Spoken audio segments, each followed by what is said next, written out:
Hi everyone, it's Miss Casey. Today we're going to be reading one of the Zebra Classroom's favorite books. It's called I Need My Monster. It is written by Amanda Noll and illustrated by Howard McWilliams. Tonight, when I looked under the bed for my monster, I found this note instead. Gone fishing, back in a week, Gabe. What was I going to do? I needed a monster under my bed. How was I supposed to get to sleep if my monster was gone? I tried to sleep, but it wasn't the same without Gabe. I missed his ragged breathing, his nose whistling, the scrabbling of his uncut claws.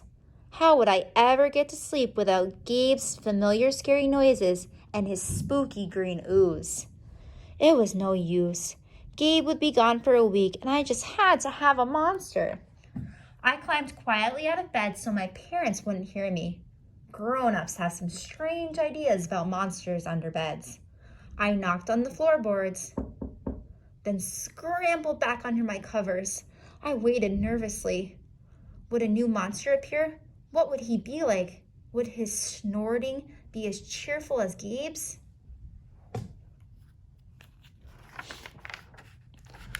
When I heard some creaking under my bed, I knew the substitute monster had arrived. Good evening, said a low, breathy voice. My name is Herbert, and I will be your monster for the evening. Herbert? What kind of name is that for a monster?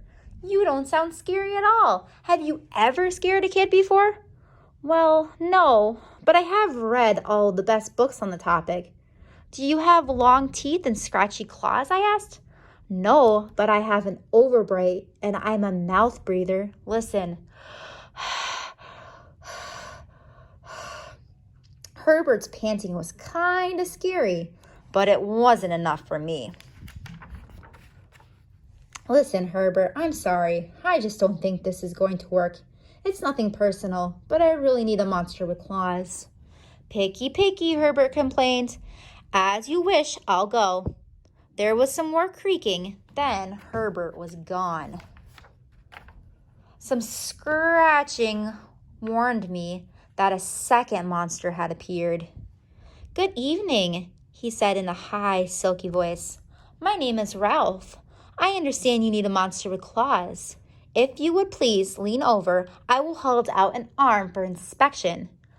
I crouched on the edge of the bed, hoping to see a horrible shaggy arm with sharp, ragged nails. Instead, I was surprised to see sleekly brushed fur with smooth, shiny claws. Excuse me, I don't mean to be rude. I asked, but is that nail polish on your claws? Yes, it is, Ralph replied. I believe professional monsters should always be well-groomed. I could tell this was not going to work either. I'm sorry to disappoint you, Ralph, but I need a monster with scary claws. Like Gabe's, I thought. I heard some more scratching, and I knew Ralph was gone. A minute later, a third voice came from under the bed, rasped. Check out these claws, kid. I gathered my courage and peered over the edge. There, the claws were impressive, jagged and dark and razor sharp. So far, so good. I was a little nervous. Could you stick out your tail? I whispered. Sure, but don't get scared. I peeked through my fingers at the slimy tail slithering over the foot of my bed. That's when I noticed the bow. Are you a girl monster? Of course I am, she snapped. I'm Cynthia. Do you have a problem with that? Yeah, I do, admitted. I definitely need a boy monsters. Boy monsters are for boys, girl monsters are for girls. Everyone knows that. Well, aren't you a picky one, she sniffed, and then she was gone. Was I being too picky? No. I knew that my monster needed to be well-clawed and menacing. The whole point of having a monster, after all, was to keep me in bed, imagining all the scary stuff that would happen if I got out. Then I heard a shuffling noise and some slobbering. A fourth monster was under the bed. Hey, the name's Mac. One of those claws One look at at his claws proved that Mac was a big, scruffy boy monster. I shivered. Maybe this one would work out. Those are excellent claws, but do you have a long tail? I leaned over to see. No, my tail is stumpy, Max slurped, but I do have an unusually long tongue. Why would I be afraid of a long tongue? I asked. Oh, I don't know, he said, trying to sound terrifying. You never know when I might lick you. I fell back on the bed laughing. Well, if you're not even going to try to work with me, Mac whined. I held in my giggles. I really don't think you should send me away, he warned. Kids who reject 5 monsters in one night? I did not reject 5 monsters tonight, I interrupted. My regular monster went fishing. Fishing, Maybe he just left because you're so picky. Fine, I'm out of here, but I wouldn't expect another monster tonight if I were you. How was I ever going to sleep without my monster? I was surprised to hear more creaking under the bed. Loud creaking with scratching. I thought no more monsters were going to appear tonight, I said. Sorry I'm late, kid. Phew, it was Gabe.